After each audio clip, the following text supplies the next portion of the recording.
नमस्कार, आकाशवाणी से प्रस्तुत है समाचार संध्या।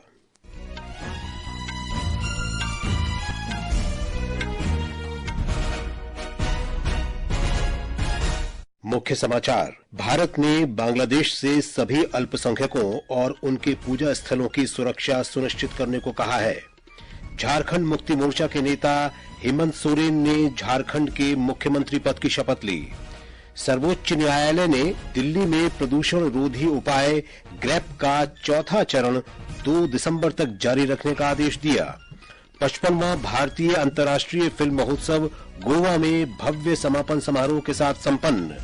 और लखनऊ में सैयद मोदी बैडमिंटन टूर्नामेंट में लक्ष्य सेन, पीवी सिंधु, उन्नति हुडा और श्रेयांशी वली शेट्टी सिंगल्स क्वार्टर फाइनल में पहुंचे।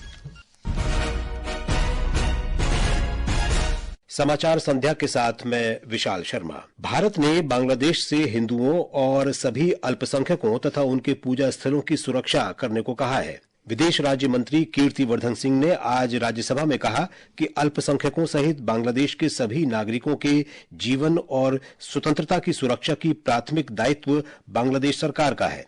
पिछले कुछ महीनों में वहां हिंदू मंदिरों और देवताओं की मूर्तियों को नुकसान पहुंचाने की कई घटनाएं सामने आई हैं। भारत ने इस साल दुर्गा पूजा के दौरान ढाका के तांती बाजार में पूजा मंडप पर हमले और सतखीरा में जेशोरेश्वरी काली मंदिर में चोरी जैसी घटनाओं पर चिंता व्यक्त की है। संसद के दोनों सदनों की कार्यवाही कल तक के लिए स्थगित कर दी गई है। सुबह लोकसभा की कार्यवाही शुरू होने पर कांग्रेस, समाजवादी पार्टी, डीएमके और अन्य विपक्षी दलों ने एक प्रमुख व्यापारिक समूह पर कथित रिश्वतखोरी के आरोपों सहित कई मुद्दों पर हंगामा किया। लोकसभा अध्यक्ष ने हंगामा जारी रहने पर सदन की कार्यवाही दिन भर के लिए स्थगित कर दी। राज्यसभा के सभापति जगदीप धनखड़ ने सदस्यों से सदन के सुचारू संचालन में सहयोग करने का आग्रह करते हुए कहा कि संसद सार्थक चर्चा के लिए एक मंच है। It is with deep concern, I must say, we missed the historic opportunity where there should have been productive dialogue, constructive engagement. This chamber is more than a house of debate. Our national spirit has to echo from here. Parliamentary disruption is not remedy, it's a malady. It weakens our foundation. It slides parliament into irrelevance. संसदीय कार्य मंत्री किरेन रिजिजू ने सदन में विपक्ष के व्यवहार की निंदा की।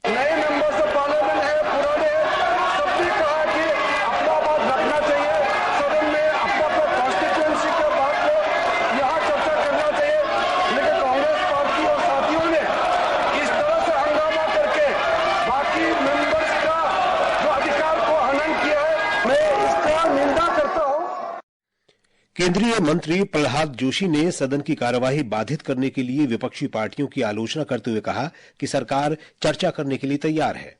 स्पीकर और चेयरमैन महोदय ने जो डिसाइड करेगा according to rules and procedure, वो चर्चा के लिए सरकार तैयार है। डिस्टर्ब करने में क्या है, तो पहले ही आके बिना कुछ मांग रखते हुए डिस्टर्ब भी करते हैं, हम क्या करें।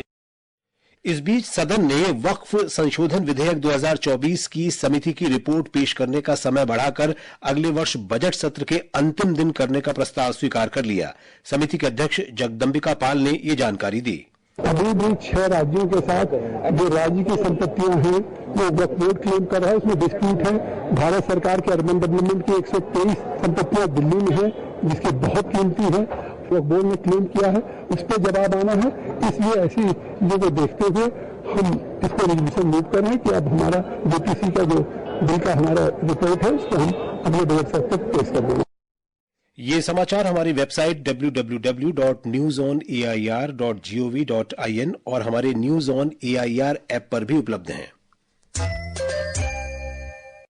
समाचार संध्या में आपका फिर स्वागत है।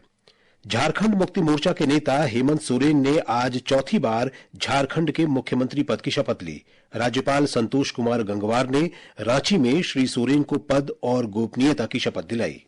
शपथ ग्रहण समारोह के मौके पर इंडिया ब्लॉक के कई नेता उपस्थित थे। कांग्रेस अध्यक्ष मल्लिकार्जुन खड़गे, लोकसभा में प्रतिपक्ष के नेता राहुल गांधी, पश्चिम बंगाल की मुख्यमंत्री ममता बनर्जी, पंजाब के मुख्यमंत्री भगवंत मान और दिल्ली के पूर्व मुख्यमंत्री अरविंद केजरीवाल समारोह के आकर्षण के केंद्र बने रहे। कर्नाटक के उप मुख्यमंत्री डीके शिव कुमार और तेलंगाना के उप मुख्यमंत्री मल्लू भट्टी विक्रमार्क इस मौके पर उपस्थित थे। समाजवादी पार्टी प्रमुख अखिलेश यादव और आरजेडी के वरिष्ठ नेता तेजस्वी यादव भी शपथ ग्रहण समारोह में मौजूद थे। मुख्यमंत्री हेमंत सोरेन विधानसभा में विश्वास मत प्राप्त करने के बाद मंत्रिमंडल का गठन करेंगे। रांची से शिल्पी के साथ आकाशवाणी समाचार के लिए कृष्ण कुमार लाल।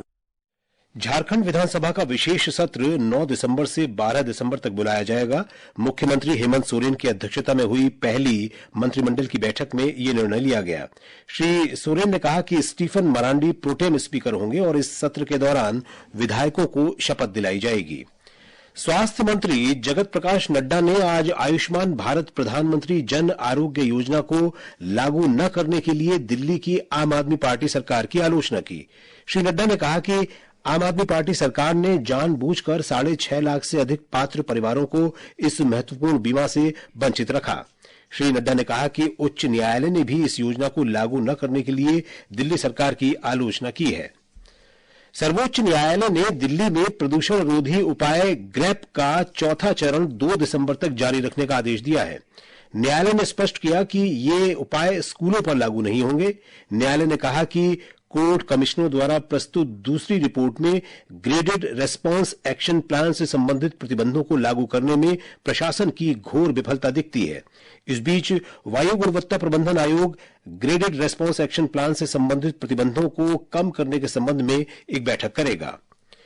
मणिपुर में राज्य सरकार की ओर से जारी आदेश के अनुसार कल फिर से सभी स्कूल और कॉलेज खुल जाएंगे।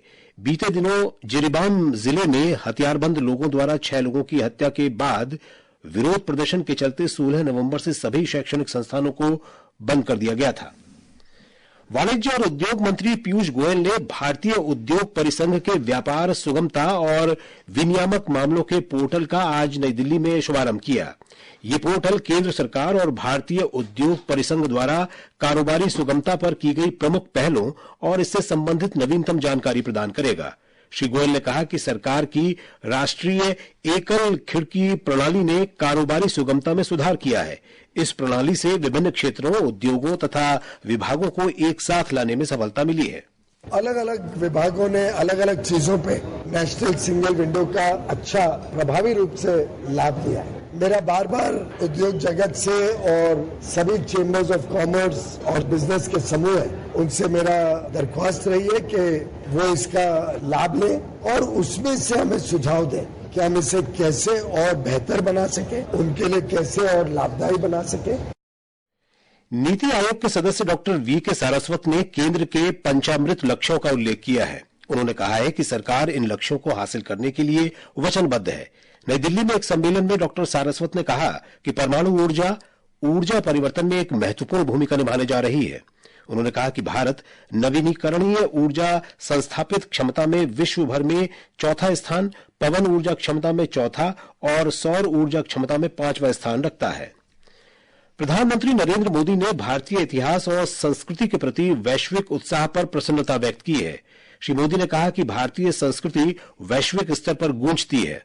अपनी विदेश यात्राओं की झलकियां सोशल मीडिया पर साझा करते हुए प्रधानमंत्री ने कहा कि हमारे इतिहास और संस्कृति के प्रति ये अपार उत्साह अत्यंत प्रसन्नतादायक है। ये समाचार आकाशवाणी से प्रसारित किए जा रहे हैं। 55वां भारतीय अंतर्राष्ट्रीय फिल्म महोत्सव गोवा में भव्य समापन समारोह के साथ संपन्न हो गया। महोत्सव का प्रतिष्ठित स्वर्ण मयूर पुरस्कार सौले बिलुवाइट निर्देशित फिल्म टॉक्सिक को प्रदान किया गया है। लेवा रेपुकाइट और वेस्टा माटुलाइट को संयुक्त रूप से सर्वश्रेष्ठ अभिनेत्री का पुरस्कार दिया गया। सर्वश्रेष्ठ अभिनेता का पुरस्कार क्लेमेंट फेवो को मिला। विक्रांत मैसी को वर्ष की भारतीय फिल्म शख्सियत के रूप में सम्मानित किया गया। एक रिपोर्ट। इफ्फी 2024 ने प्रतिभाओं और अनुभवों का अद्भुत प्रदर्शन किया। एक और उभरते कलाकारों को अपनी प्रतिभा दिखाने का मंच मिला, तो दूसरी ओर सिनेमा और संगीत जगत के दिग्गजों ने जीवन के अनमोल अनुभव साझा किए। त्योहार का मुख्य केंद्र फिल्म प्रदर्शनी रहा, लेकिन the creative minds of tomorrow प्रतियोगिता ने दर्शकों और प्रतिभागियों को खासा आकर्षित किया। इस चुनौती में 100 उभरते फिल्म निर्माताओं ने 48 घंटे में फिल्म बनाने का अद्भुत कार्य किया। आज क्लोजिंग सेरेमनी में सूचना और प्रसारण सचिव संजय जाजू ने फिल्म बाजार का विशेष उल्लेख किया। उन्होंने कहा कि ये अपने प्रकार का एक अनूठा और सबसे बड़ा मंच रहा, जहां फिल्म जगत के प्रमुख नाम और उद्योग विशेषज्ञ नेटवर्किंग और सहयोग के लिए पहुंचे। इस वर्ष फिल्म महोत्सव को समावेशी सिनेमा के अनुभव को बढ़ावा देने के लिए भी याद किया जाएगा। एक्सेसिबल इंडिया फिल्म सेक्शन के तहत भारतीय और अंतर्राष्ट्रीय फिल्मों में ऑडियो डिस्क्रिप्शन और भारतीय सांकेतिक भाषा जोड़ी गई, जिससे दृष्टिहीन और श्रवण बाधिक दर्शक भी इन कहानियों को पूरी तरीके से समझ सके। आकाशवाणी समाचार के लिए दुर्गेश भदौरिया के साथ ओमवेश उपाध्याय, गोवा। रक्षा प्रमुख जनरल अनिल चौहान ने कहा है कि आत्मनिर्भरता और स्वदेशी रक्षा क्षमताएं स्थायी शांति की नींव हैं। नई दिल्ली में रक्षा भागीदारी दिवस के कार्यक्रम में उन्होंने कहा कि भारत दुनिया की 5वीं सबसे बड़ी अर्थव्यवस्था बन गया है। श्री चौहान ने कहा कि भारत के सुरक्षा परिदृश्य को रक्षा क्षेत्र में मजबूत और आत्मनिर्भर होने की आवश्यकता है। उन्होंने कहा कि भारत ने निजी उद्योग, संयुक्त उद्यमों और प्रत्यक्ष विदेशी निवेश के लिए सुधारों के माध्यम से अपने रक्षा उद्योग को खोल दिया है। थल सेना अध्यक्ष जनरल उपेंद्र द्विवेदी ने अधिकारियों के प्रशिक्षण के लिए एक ऑनलाइन डिजिटल प्लेटफॉर्म एकलव्य का आज नई दिल्ली में शुभारंभ किया। ये प्लेटफॉर्म थल सेना के सभी प्रशिक्षण केंद्रों को सहजता से एकीकृत करने में मदद करेगा। बंगाल की खाड़ी के दक्षिण में बने गहरे दबाव के क्षेत्र के कल उत्तर की ओर बढ़ने की आशंका है। रविवार सुबह इसके महाबलीपुरम तथा पुदुचेरी के बीच समुद्र तट को पार करने की संभावना है। तमिलनाडु के तटीय जिलों में अगले 2 दिनों तक तेज बारिश की चेतावनी जारी की गई है। कुछ इलाकों में तेज हवाएं चलने की संभावना है। मछुआरों को 2 दिसंबर तक समुद्र में न जाने की सलाह दी गई है। इस बीच तमिलनाडु में तटरक्षक बल एयर स्टेशन चेन्नई ने एक बचाव अभियान में सभी 10 लोगों को सुरक्षित चिथिराईपेट्टई पहुंचाया है। कुड्डलूर के 6 मछुआरे खराब मौसम के कारण फंस गए थे। इसके अलावा फैक्ट्री के 4 कर्मचारी भी फंसे हुए थे। सरकार ने कहा है कि रेलवे ने तेज गति से चलने वाली रेलगाड़ियों की डिजाइनिंग और निर्माण का काम शुरू कर दिया है। रेल मंत्री अश्विनी वैष्णव ने लोकसभा में बताया कि इस रेलगाड़ी की अधिकतम गति 280 किलोमीटर प्रति घंटा होगी। इसकी निर्माण लागत लगभग 28 करोड़ रुपए प्रति रेलगाड़ी होगी। रूस के ऊर्जा ग्रिड पर बड़े पैमाने पर हमला करने के बाद यूक्रेन में 10 लाख से ज्यादा लोग कथित तौर पर बिना बिजली के रह गए हैं। यूक्रेन के 3 पश्चिमी क्षेत्रों सहित कम से कम 12 क्षेत्रों में बिजली गुल हो गई है। इस बीच रूसी राष्ट्रपति व्लादिमीर पुतिन ने कहा है कि यूक्रेन पर मिसाइल से हमले मॉस्को का यूक्रेन के पश्चिमी हथियारों के इस्तेमाल का जवाब है। लखनऊ में सैयद मोदी अंतर्राष्ट्रीय बैडमिंटन टूर्नामेंट में लक्ष्य सेन और PV Sindhu singles quarter final में पहुंच गए हैं। लक्ष्य ने इसराइल के डेनिल डुबोवेंको को और सिंधु ने इरा शर्मा को हराया। मिराबा लुआंग मैस्नाम, आयुष शेट्टी, उन्नति हुड्डा और श्रेयांशी वाली शेट्टी ने भी सिंगल्स के अंतिम 8 में जगह बना ली है। ओमान के मस्कट में पुरुष जूनियर एशिया कप हॉकी में इस समय ग्रुप ए में भारत का मुकाबला जापान के साथ हो रहा है। ताजा समाचार मिलने तक दोनों टीमें 1-1 की बराबरी पर हैं। इससे पहले कल भारत ने अपने पहले मैच में थाईलैंड को 11-0 से हराया था। उधर पाकिस्तान ने आज पूल बी में बांग्लादेश पर 6-0 से जीत दर्ज की। और अब अंत में मुख्य समाचार एक बार फिर। भारत ने बांग्लादेश से सभी अल्पसंख्यकों और उनके पूजा स्थलों की सुरक्षा सुनिश्चित करने को कहा है। झारखंड मुक्ति मोर्चा के नेता हेमंत सोरेन ने झारखंड के मुख्यमंत्री पद की शपथ ली। सर्वोच्च न्यायालय ने दिल्ली में प्रदूषण रोधी उपाय ग्रैप का 4था चरण 2 दिसंबर तक जारी रखने का आदेश दिया। 55वां भारतीय अंतर्राष्ट्रीय फिल्म महोत्सव गोवा में भव्य समापन समारोह के साथ संपन्न। और लखनऊ में सैयद मोदी बैडमिंटन टूर्नामेंट में लक्ष्य सेन, पीवी सिंधु, उन्नति हुड्डा और श्रेयांशी वली शेट्टी सिंगल्स क्वार्टर फाइनल में पहुंचे। इसके साथ ही समाचार संध्या का ये अंक समाप्त हुआ। नमस्कार।